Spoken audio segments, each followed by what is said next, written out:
Well, thank you. Please, if you have a seat, sit down. And I got to make one check here.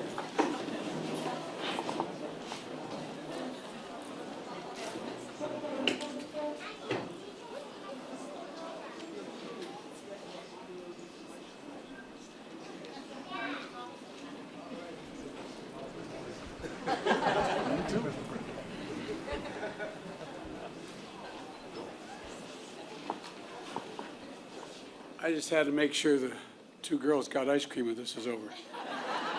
Imagine how excited you'd be when you're 4, 5, almost 5 years old, coming to hear a president speak. My Lord. In my faith, we call that purgatory. Lauren, thank you for that gracious introduction. And in case you were wondering, in Delaware, we're a small state. We have the 8th largest black population in America, and we have one of the most talented members of Congress. And so if I didn't walk around and pay my tribute to Lisa Blunt Rochester, my congresswoman, immediately, that was... Al, how are you, Rev?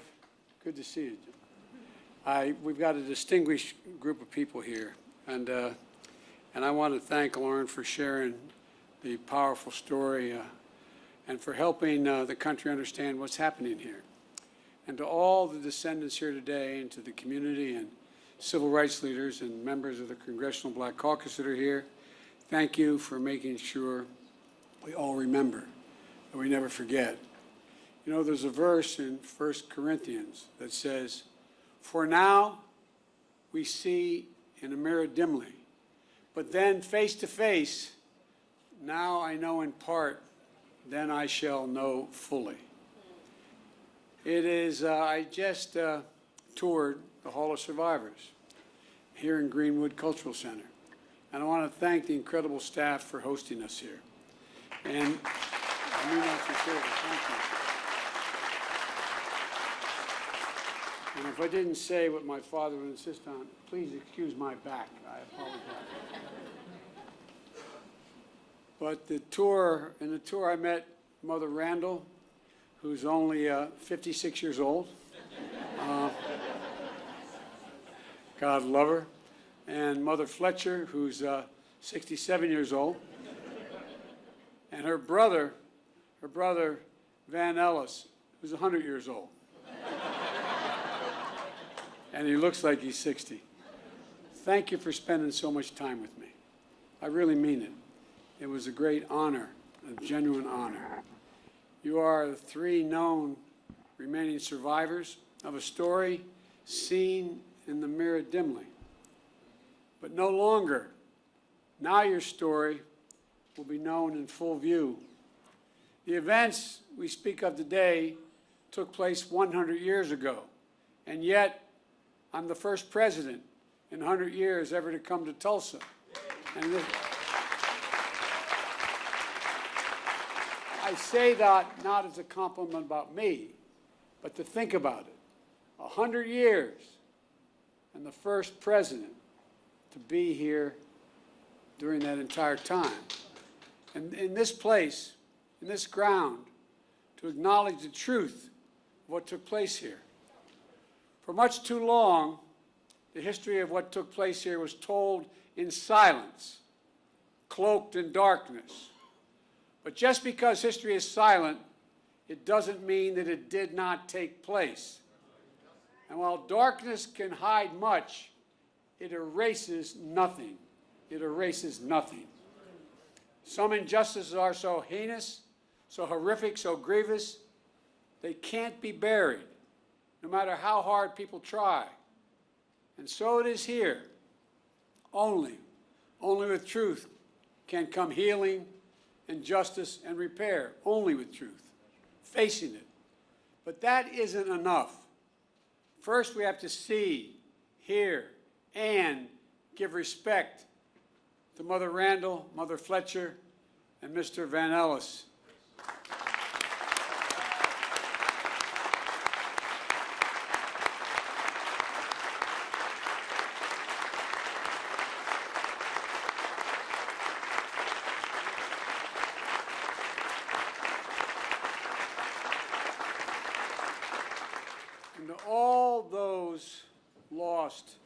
so many years ago. To all the descendants of those who suffered, to this community, that's why we're here, to shine a light, to make sure America knows the story in full. May 1921, formerly enslaved black people and their descendants are here in Tulsa, a boomtown of oil and opportunity and a new frontier. On the north side, across the rail tracks that divided the city already segregated by law, they built something of their own, worthy of their talent and their ambition. Greenwood, a community, a way of life. Black doctors and lawyers, pastors, teachers, running hospitals, law practices, libraries, churches, schools. Black veterans, like the man I had the privilege of giving a command coin to, who fought, volunteered and fought and came home and still face such prejudice.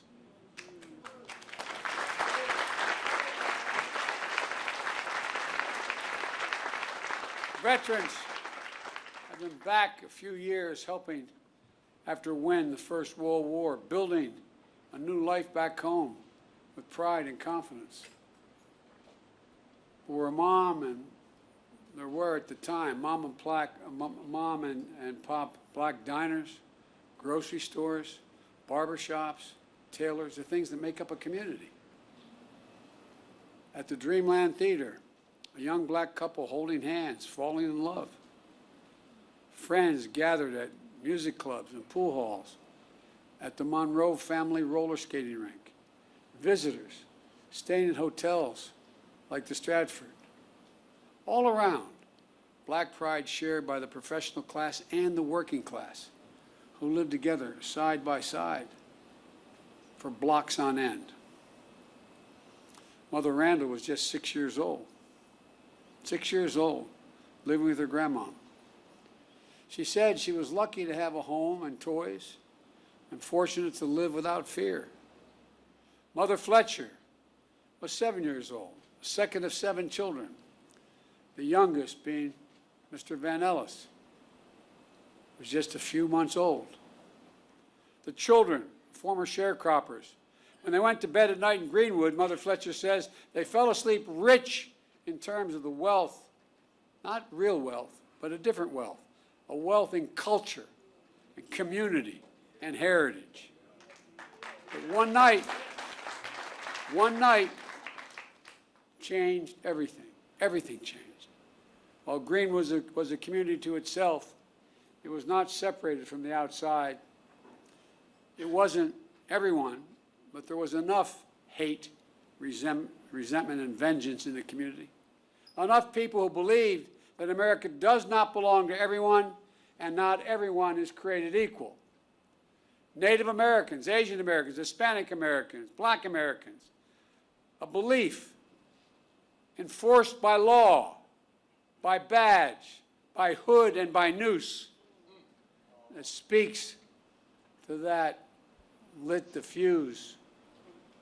It lit it by the spark that it provided. A fuse of fury was an innocent interaction that turned into a terrible, terrible headline allegation of a black male teenager attacking a white female teenager. A white mob of 1,000 gathered around the courthouse where the black teenager is being held. Ready to do what still occurred, lynch that young man that night. But 75 black men, including black veterans, arrived to stand guard. Words were exchanged, then a scuffle, then a shots fired. Hell was unleashed. Literal hell was unleashed. Through the night and into the morning, the mob terrorized Greenwood, torches and guns, shooting at will. A mob tied a black man by the waist to the back of their truck with his head banging along the pavement as they drove off. A murdered black family draped over the fence of their home outside. An elderly couple knelt by their bed praying to God with their heart and their soul when they were shot in the back of their heads. Private planes dropping explosives. The first and only domestic aerial assault of its kind on an American city, here in Tulsa. 8 of Greenwood's nearly 24 churches burned like Mount Zion across the street at Vernon AME. Mother Randall said it was like a war. Mother Fletcher says all these years later she still sees black bodies around. The Greenwood newspaper publisher A.J. Smitherman penned a poem of what he heard and felt that night. And here's the poem. He said, "Kill them, burn them, set the pace, teach them how to keep their place. Reign of murder, theft, and plunder was the order of the night." That's what he remembers in the poem that he wrote. 100 years ago, at this hour, on this first day of June, smoke darkened the Tulsa sky, rising from 35 blocks of Greenwood that were left in ash and ember, raised in rubble. Less than 24 hours, 1,100 black homes and businesses were lost. Insurance companies, they had insurance, many of them, rejected claims of damage. 10,000 people were left destitute and homeless, placed in internment camps. As I was told today, they were told, "Don't you mention you were ever in a camp, or we'll come and get you." That's what survivors told me. Yet no arrests of the mob were made, none. No proper accounting of the dead. The death toll records by local officials said there were 36 people. That's all, 36 people. Based on studies, records, and accounts, the likely number is much more in the multiple of hundreds. Untold bodies dumped into mass graves. Families who at a time waited for hours and days to know the fate of their loved ones are now descendants who have gone 100 years without closure. But you know, as we speak, the process of exhuming the unmarked graves has started. And at this moment, I'd like to pause for a moment of silence for the fathers, the mothers, the sisters, sons and daughters, friends of God and Greenwood. They deserve the dignity and they deserve our respect. May their souls rest in peace.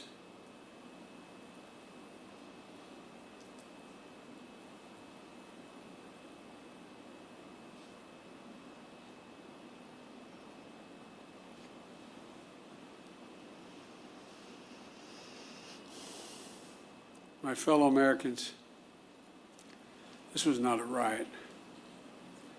This was a massacre.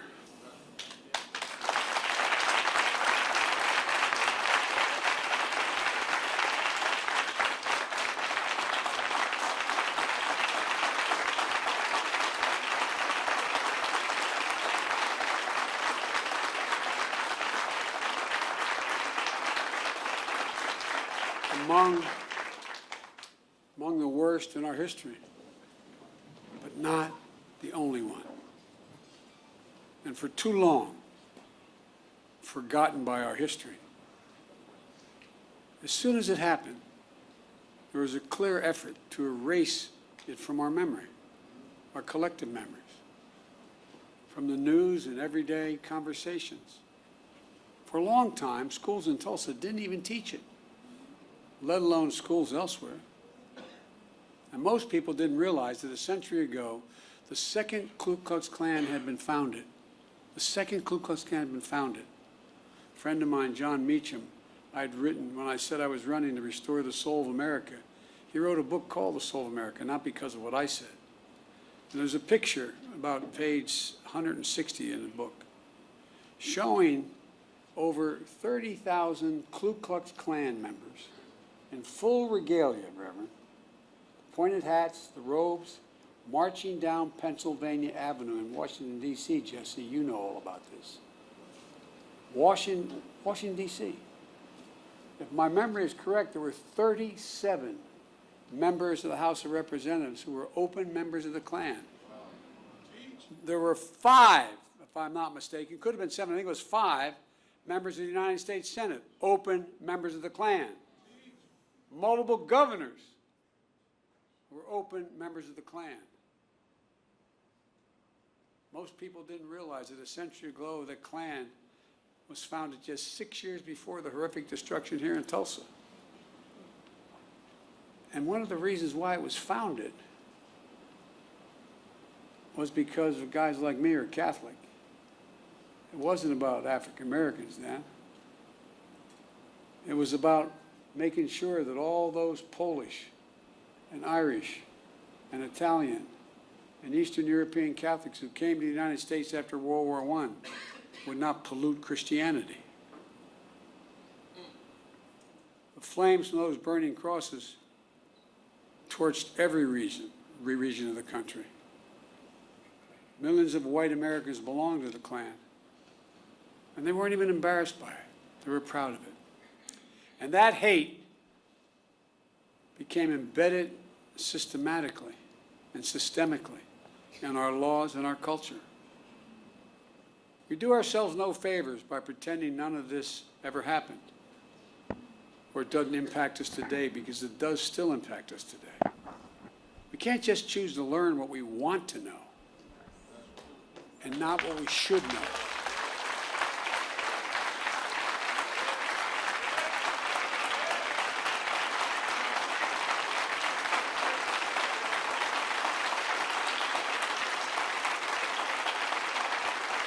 We should know the good, the bad, everything.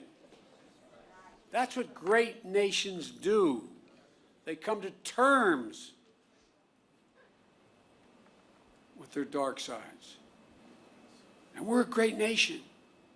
The only way to build a common ground is to truly repair and to rebuild. I come here to help fill the silence, because in silence, wounds deepen. And only, as painful as it is, only in remembrance do wounds heal. We just have to choose to remember. We memorialize what happened here in Tulsa, so it can't be erased. We know here, in this hallowed place, we simply can't bury pain and trauma forever. And at some point, there'll be a reckoning, an inflection point, like we're facing right now as a nation. What many people hadn't seen before, or simply refused to see, cannot be ignored any longer. You see it in so many places. And there's greater recognition that for too long, we've allowed a narrowed, cramped view of the promise of this nation to fester. The view that America is a zero-sum game, where there's only one winner. If you succeed, I fail. If you get ahead, I fall behind. If you get a job, I lose mine. And maybe worst of all, if I hold you down, I lift myself up. Instead of, if you do well, we all do well. We see that in Greenwood. This story isn't about the loss of life, but a loss of living, of wealth and prosperity and possibilities that still reverberates today. Mother Fletcher talks about how she was the only able to attend school in the 4th grade and eventually found work in the shipyards as a domestic worker. Mr. Van Ellis has shared how even after enlisting and serving in World War II, he still came home to struggle with a segregated America. Imagine all those hotels and dinners and mom and pop shops that could have been passed down this past 100 years. Imagine what could have been done for black families in Greenwood. Financial security and generational wealth. If you come from backlines like my family, working class, middle class families, the only way we ever were able to generate any wealth was inequity in our homes. Imagine what they contributed then and what they could have contributed all these years. Imagine a thriving Greenwood in North Tulsa for the last 100 years, what that would have meant for all of Tulsa, including the white community. While the people of Greenwood rebuilt again in the years after the massacre, it didn't last. Eventually, neighborhoods were redlined on maps, locking black Tulsa out of home ownership. A highway was built right through the heart of the community. Lisa, I was talking about our west side, what 95 did after we were occupied by the military, after Dr. King was murdered. The community, cutting off black families and businesses from jobs and opportunity. Chronic underinvestment from state and federal governments denied Greenwood even just a chance of rebuilding. We must find the courage to change the things we know we can change. That's what Vice President Harris and I are focused on, along with our entire administration, including our Housing and Urban Development Secretary, Marcia Fudge, who's here today.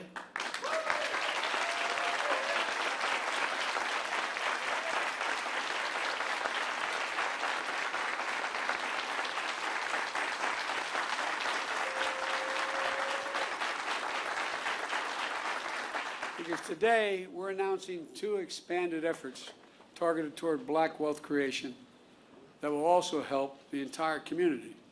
The first is my administration has launched an aggressive effort to combat racial discrimination in housing.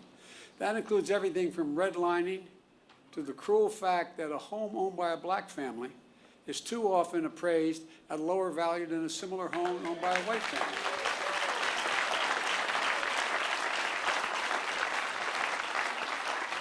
And I might add, and I need help if you have answered this one, I can't figure this one out, Congressman Horsford, but if you live in a black community and there's another one on the other side of the highway, it's a white community, it's built by the same builder, and you have a better driving record than the guy with the same car in the white community, you're paying more for your auto insurance.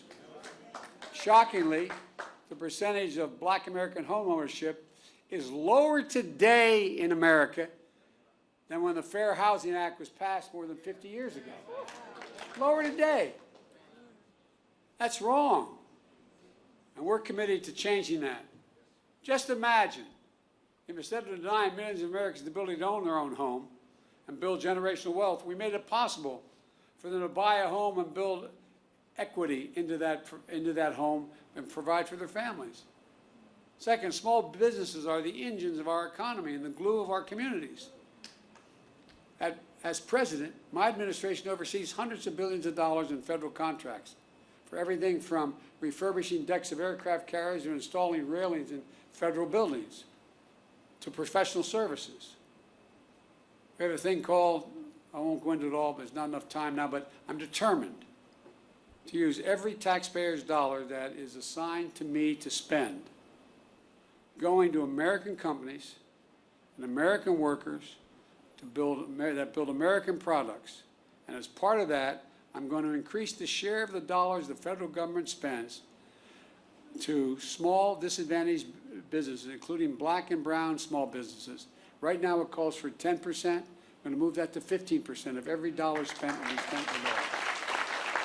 I have the authority to do that.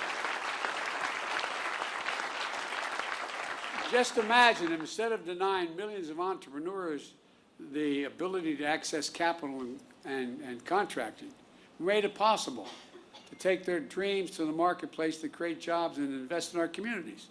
The data shows young black entrepreneurs are just as capable of succeeding given the chance as white entrepreneurs are. But they don't have lawyers, they don't have accountants, but they have great ideas. Does anyone doubt this whole nation would be better off from the investments those people make? And I promise you, that's why I set up this National Small Business Administration that's much broader, because they're going to get those loans. Instead of consigning millions of American children to under-resourced schools, let's get each and every child 3 and 4 years old access to school, not daycare, school.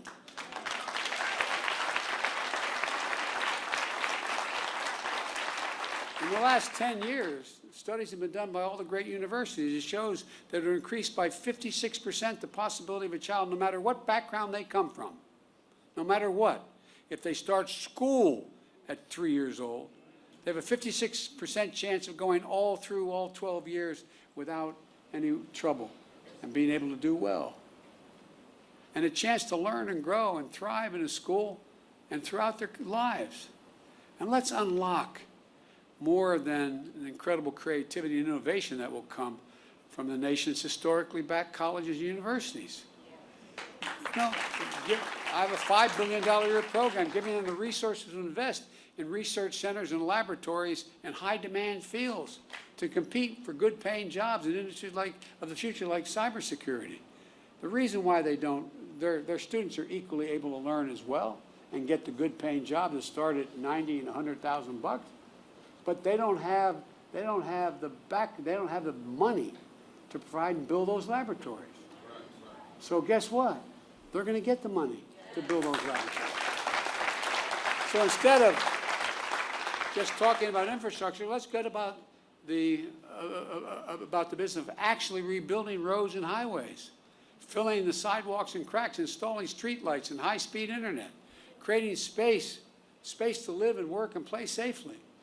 Let's ensure access to health care, clean water, clean air, nearby grocery stores, stocked with fresh vegetables and food that in fact deal with. I mean, these are all things we can do. Does anyone doubt this whole nation will be better off with these investments? The rich will be just as well off, the middle class will do better, and everybody will do better. It's about good paying jobs, financial stability, and being able to build some generational wealth. It's about economic growth for our country and outcompeting the rest of the world, which is now outcompeting us. But just as fundamental as any of these investments I've discussed is maybe the most fundamental: the right to vote. The right to vote.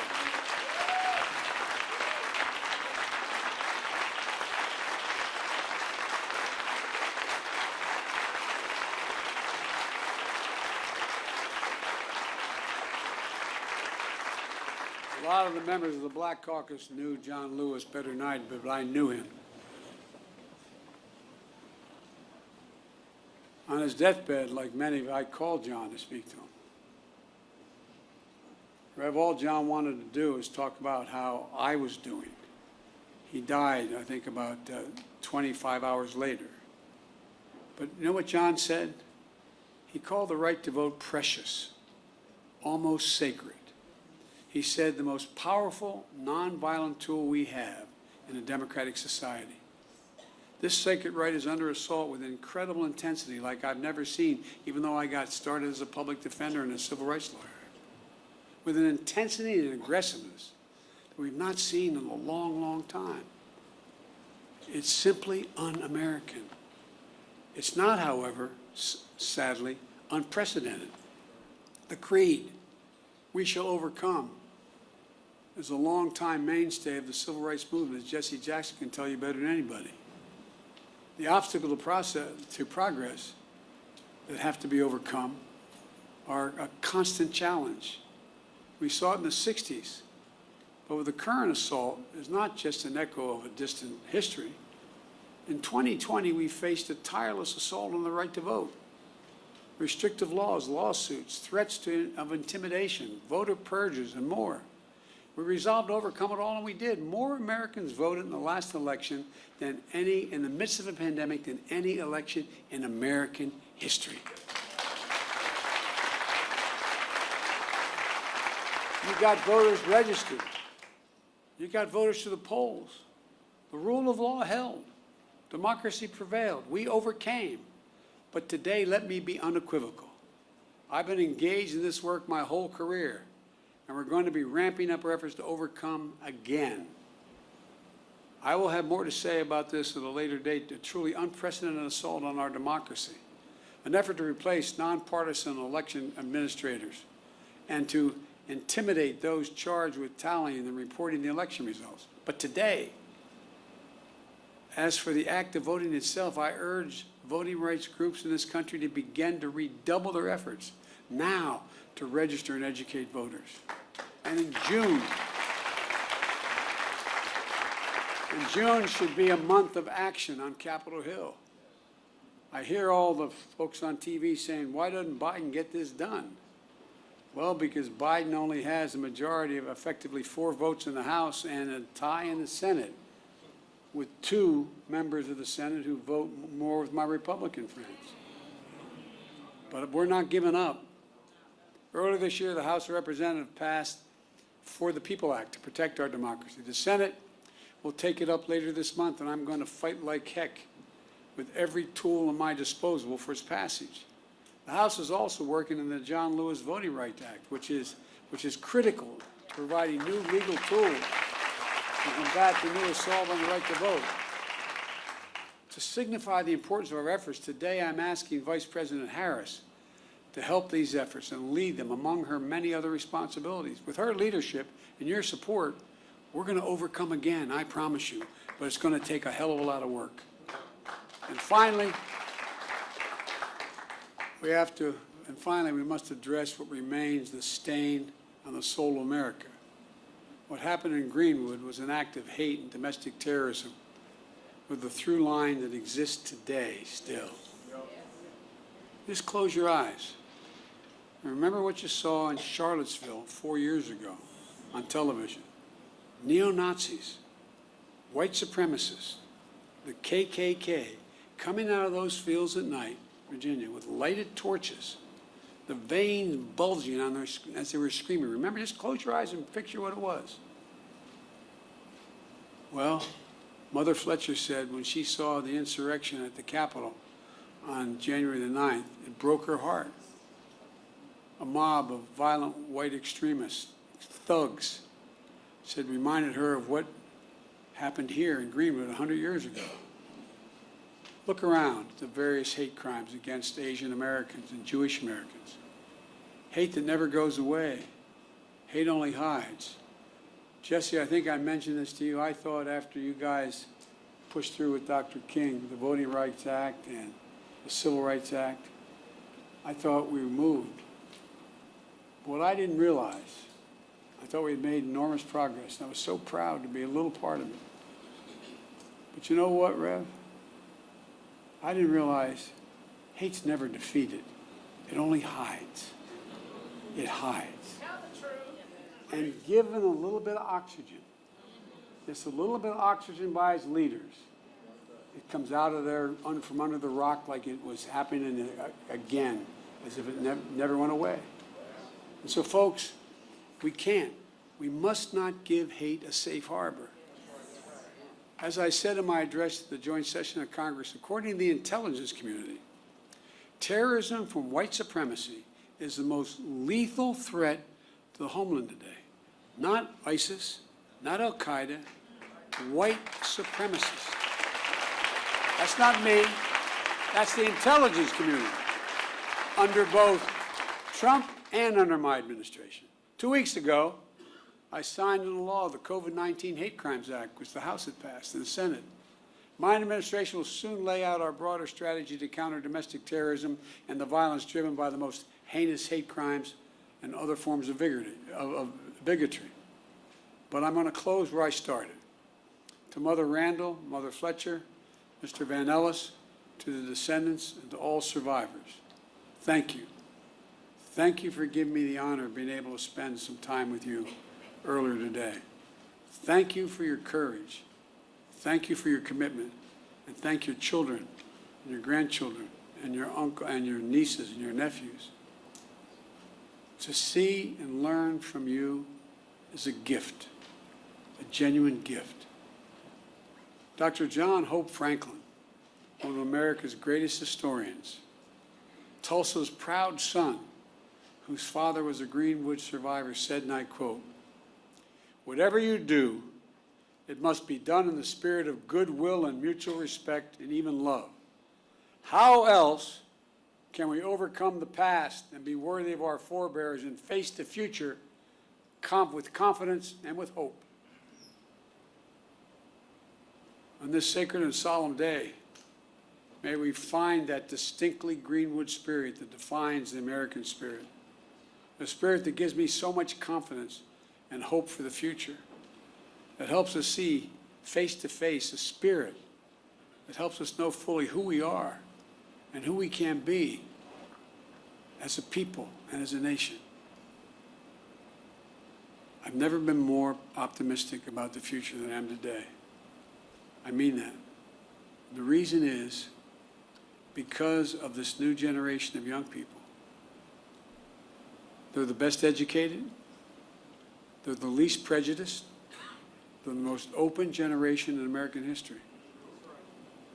And although I have no scientific basis for what I'm about to say, but those of you who are over 50, how often did you ever see advertisements on television with black and white couples? Not a joke.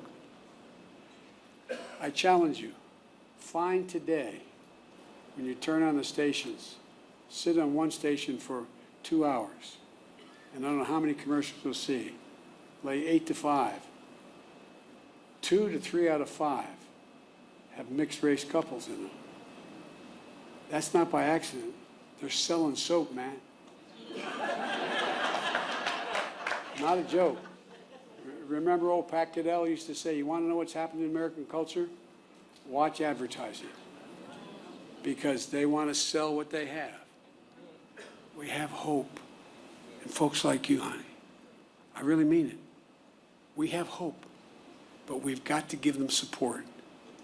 We have got to give them the backbone to do what we know has to be done. Because I doubt whether any of you would be here if you didn't care deeply about this. You're sure the devil didn't come to hear me speak. But I really mean it. I really mean it. Let's not give up, man. Let's not give up.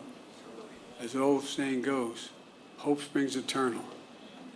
I know we've talked a lot about famous people, but my colleagues in the Senate used to always kid me because I was always quoting Irish poets. They think I did it because I'm Irish. They think I did it because, as we Irish, we have a little chip on our shoulder, a little bit sometimes. That's not why I did it. I did it because they're the best poets in the world. You can smile, it's okay, it's true. There's a famous poet who wrote a poem called The Curate Troy, Seamus Heaney. And there's a stanza in it that I think is the definition of what I think should be our call today for young people. He said, history teaches us not to hope on this side of the grave, but then, once in a lifetime, that longed-for tidal wave of justice rises up, and hope and history rhyme. Let's make it rhyme. Thank you.